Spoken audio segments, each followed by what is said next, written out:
So, what is all the consternation for real estate consumers and real estate professionals around the Clear Cooperation Policy? The Clear Cooperation Policy basically is a mandate that says any new listing that is brought to a brokerage should be inputted into the multiple listing service within a certain period of time. I think different states have different rules: 24, 48, 72 hours. And what this is supposed to do is to create a level playing field for the buying consumer so they can see all of the inventory. Well, in August, the DOJ mandated a change to how cooperation works between agents, and said that no longer could a listing agent compensate a buyer's agent directly through the brokerage. The compensation now had to come directly from the buyer. The primary function of the MLS and its foundation was an offer of cooperation and compensation. So since there's no longer cooperation and compensation, there's no foundation or actually fundamental need to be able to use the MLS as it pertains to real estate compensation. So that goes out the window. So what does that mean? Well, there's a large faction of a larger brokerage that would like to do away with cooperative compensation. What does that mean? So larger brokerages that have lots of inventory, lots of agents, have lots of opportunities. And it may be to the seller's advantage to not go to market and work within that brokerage, or they may prefer to have a privacy concern and not be publicly listed. Maybe you have a job change, you don't want to know your employer to know that you have your home on the market. You may have a luxury property, you may have some sensitivity around a relationship. There are lots of reasons why someone would not want someone to know that they have their home listed.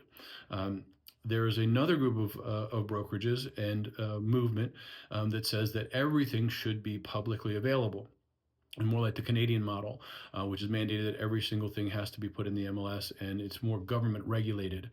So the push-pull here is between the needs and the desires of sellers versus the needs and desires of buyers.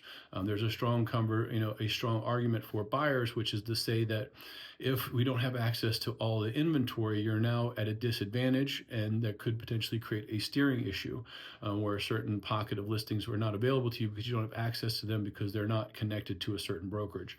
So it is a very complex conversation that's happening right now. There's some changes coming. If I had to bet, my instinct is that most brokerages will probably close ranks and will decide whether or not they are going to participate in the MLSs as they pertain to now, which would change the entire landscape of how people search and look for properties. But this is also one of those unintended consequences. And personally, I didn't believe that it was necessary to make this change for compensation, because as we've seen, with the goal of actually hoping that, or the premise that the belief was that sellers were overpaying commissions, since this change by the Department of Justice and the government, commission levels have actually gone up. So consumers are actually paying more on the balance, and now they may actually eliminate the full inventory availability because of the way that they have collapsed the primary use of the MLS. So if you find this interesting, you have a question, I'd love to hear your opinion. Leave me a comment. I'd love to hear what you're thinking. It's a very complex subject. Just leave a comment, send me a message. I'd love to talk it out and hear where this whole thing goes.